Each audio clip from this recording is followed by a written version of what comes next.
దసరా ధూమ్ ధూమ్. తెలంగాణలో 3 రోజుల్లో 697 కోట్లు తాగేశారు. తెలంగాణలో ఏరులై పారిన మద్యం. గాంధీ జయంతి నేపథ్యంలో ముందే కొనుగోళ్లు. సెప్టెంబర్ నెలలో మొత్తం అమ్మకాలు 3048 కోట్లకు చేరిక. గత ఏడాదితో పోలిస్తే 7% పెరిగిన మద్యం విక్రయాలు. రాష్ట్రంలో తగ్గిన బీర్ల అమ్మకాలు, పెరిగిన ఐఎంఎల్ లిక్కర్ డిమాండ్. పండుగ ముందు అమ్మకాల్లో 50% పైగా వృద్ధి నమోదు. రాష్ట్రంలో దసరా పండుగ సందర్భంగా మద్యం విక్రయాలు సరికొత్త రికార్డు సృష్టించాయి.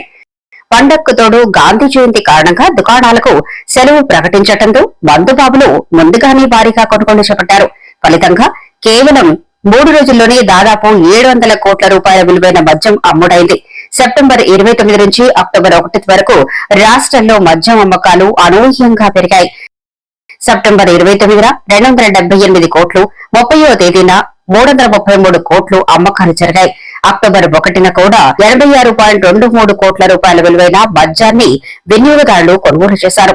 మొత్తంగా ఈ 3 రోజుల్లోనే 697.23 కోట్ల రూపాయలు విక్రయాలు నమోదయ్యాయి. ఈ గణాంకాలు కేవలం డిపోల నుండి దుకాణాలకు చేరిన సరుకు మాత్రమే.